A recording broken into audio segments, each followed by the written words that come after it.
Episode 61, Midnight Train. After Marley's victory at Fort Slava, Theo Magath, Zeke Yeager, and Colt Grice attend a meeting with their general, who is displeased to learn that the rest of the world is turning the near defeat of Marley's Titans into something positive for the Middle East converted allies. When asked for his opinion on the matter, Magath has to admit that the era of the Titans is coming to an end. Their complacency and dependence on the Titans has left them underdeveloped. As the planes move forward, the Titans will be able to do nothing but watch. Zeke suggests resuming Operation Paradise Island to recover the founding Titan to buy Marley time to restructure and develop better weapons. The general listens to him and asks if Zeke only has 1 year left in his term. Zeke confirms that this is the case and that he fears that Colt will not inherit all of the Beast Titan's power from him.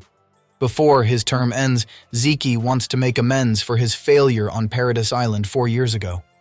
After the meeting, Colt marvels at Zeke's ability to be heard by the general despite his Eldian heritage. He notices that Zeke is different from all the other Beast Titans, reminding him of the founding Titan, and wonders why Zeke is so special. Zeke plays dumb, but tells Colt that if he inherits his memories, he might one day discover his big secret. The two are interrupted by the arrival of Magath, and he asks Zeke if he thinks he can conquer Paradise in a year. All the ships Marley has sent to Paradise in the last 3 years have not returned. Magath wants to know what Zeke thinks about it. Considering that Marley lost a total of 32 ships, Zeke believes that this job could not have been done by a single Titan, so Paradise must have at least 2 of them. Marley will need the support of the Titans to attack the island and must also be careful with the scout regiment. Meanwhile, Reiner Braun wakes up from a nightmare in which he was still fighting in the Shiganshina district. At a nearby desk, Porco Galliard curtly informs Reiner that he let him sleep because he apparently had a good dream. Reiner tries to thank him for saving his life at Fort Slava, but Galliard ignores him and says that if he had been the one to inherit the armored Titan 9 years ago, none of this would have happened, including his death brother. Galliard was unable to see his brother's memories himself, but he saw enough through Ymir, who had the Jaw Titan before him. He asks Reiner what he thought he was doing on the island, as Ymir's memories showed Reiner trying to portray himself as a trustworthy man, the type of person who was actually Galliard's brother. Peak enters the room, leaning on a crutch, and tells Galliard not to mess with the people who shot cannons in the face. It's been 2 months since she's been human, and that's been enough time for her to forget how to walk on 2 legs. She tells Reiner to see Gabi and the others because they are worried about him. In the harbor, Udo wonders what will happen to the warrior unit and the Eldians in general when the Titans are no longer useful in battle. He sees some of the defeated Middle Eastern soldiers boarding a ship and fears that when they return home they will spread more stories about how inhumane the war against the Titans is, which would make things even worse for the Eldians. However, the other warrior candidates do not share his level of fear or disgust. Annoyed, he begins kicking an anchor post until Reiner arrives to calm him down. The children run to Reiner and are happy that he is okay after the fight, and Gabi tells them that they will soon return to their home in Liberio and suggests that they walk until then. Before he can take Reiner with him, Falco protests to Grice, saying that Reiner should rest, but Reiner says that he is fine, prompting Falco to join the rest of the group. As he watches the 4, Reiner becomes uncomfortable when he sees how much they remind him of his fellow warriors of that time.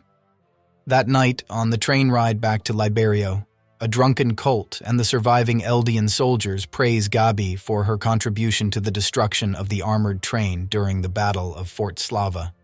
As Reiner and Falco watch the celebrations, Reiner points out that Gabi will likely inherit the armored Titan from him. Falco desperately points out that this means Gabi will only live 27 years, assuming the cannons don't kill her first. He asks if Reiner is okay with this. Reiner sharply reminds Falco that it is an honor to inherit one of the 9 Titans, and what consequences there would be if his dissatisfaction were reported. The frightened Falco quickly reaffirms his commitment to Marley and his desire to inherit the armored Titan in Gabi's place. Reiner is pleased and asks Falco to work hard to inherit his Titan so Gabi doesn't have to. Arriving on the outskirts of Liberio, Gabi enthusiastically celebrates returning to her hometown, while the other warriors and warrior candidates disembark to go home. Falco looks at Reiner and wonders if he can trust him, and if he also wants the Eldians to be freed from war. As the Eldians return to their ghetto, Galliard tells Falco that he can take it easy for a while, but that Falco plans to train again tomorrow, which Gabi misinterprets as an attempt to improve his grades. The others and their families gather in front of them.